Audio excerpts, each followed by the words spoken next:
Berita penting bagi pemegang Kartu Indonesia Pintar, hanya ada dua golongan saja yang bisa cair lagi di PIP tahun 2023. Nah, apakah Anda termasuk? Cek KPM, jangan sampai tidak tahu informasi ini. Nah, seperti apa dua golongan tersebut? Simak informasinya hingga akhir setelah intro berikut ini.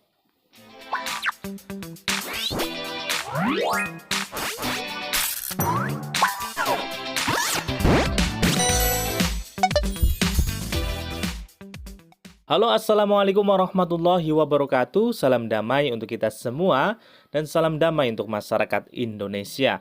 Berjumpa lagi dengan channel Naura Vlog, channel yang membahas tentang bantuan dari pemerintah.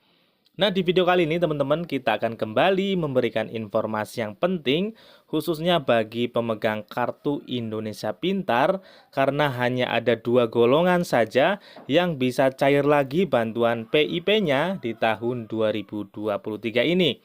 Nah, apakah Anda termasuk? Cek KPM, jangan sampai tidak tahu informasi tersebut. Nah, seperti apa beritanya? Simak informasinya hingga akhir ya sahabat sosial.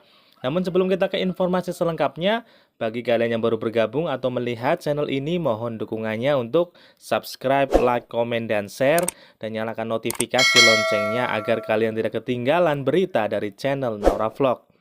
Yang sudah subscribe, saya ucapkan terima kasih banyak, dan semoga rezeki kalian lancar jaya, amin amin ya robbal alamin. Nah, baik sahabat sosial dimanapun Anda berada, kita langsung saja ke informasi selengkapnya, bahwa ada berita penting khususnya bagi pemegang Kartu Indonesia Pintar.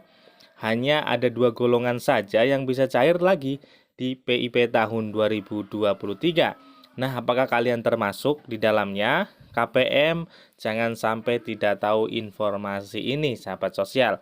Nah, langsung saja kita ke informasinya. Jadi, bantuan dana program Indonesia Pintar adalah bantuan berupa uang tunai, perluasan akses, serta kesempatan belajar dari pemerintah untuk peserta didik di Indonesia tentunya. Meski begitu, tidak setiap orang bisa mendapatkan bantuan ini.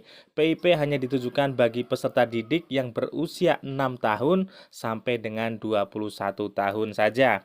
Dari keluarga miskin atau rentan miskin, penerima bantuan akan mendapatkan tunjangan dana pendidikan serta bantuan hidup per tahunnya melalui Kartu Indonesia Pintar. Nah, kami akan bacakan kelompok prioritas penerima PIP Kemendikbud tahun 2023 yang di bawah ini. Jadi sahabat sosial ada dua golongan, yaitu yang pertama peserta didik pemegang Kartu Indonesia Pintar atau KIP. Kemudian yang kedua adalah peserta didik dari keluarga yang miskin atau rentan miskin dan atau dengan pertimbangan khusus.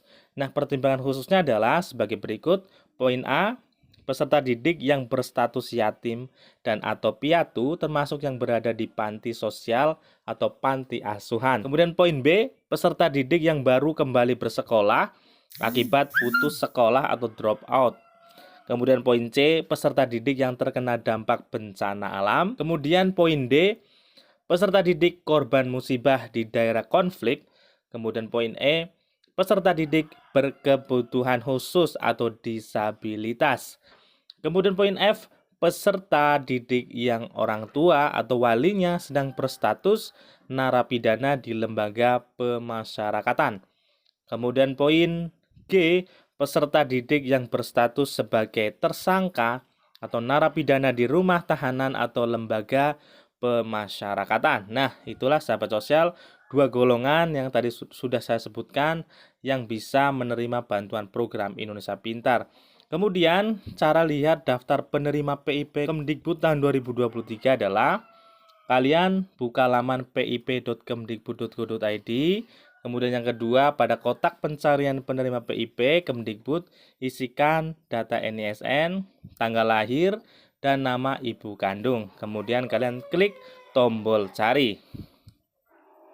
Nantinya akan ada keterangan apakah kalian mendapatkan bantuan PIP di tahun 2023 atau tidak ya sahabat sosial. Kemudian besaran dana bantuan PIP Kemdikbud tahun 2022 yaitu yang pertama untuk jenjang SD sederajat 450.000 per tahun, untuk jenjang SMP sederajat 750.000 per tahun, untuk jenjang SMA sederajat sebesar 1 juta per tahun ya sahabat sosial.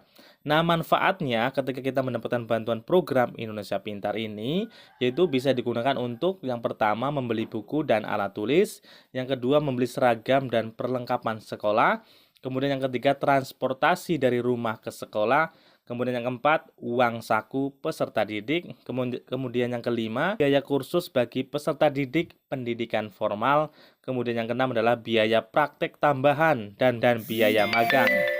Nah, itulah teman-teman informasinya pada yang bisa cair lagi di tahun 2023. Semoga bermanfaat untuk kita semua. Wassalamualaikum warahmatullahi wabarakatuh.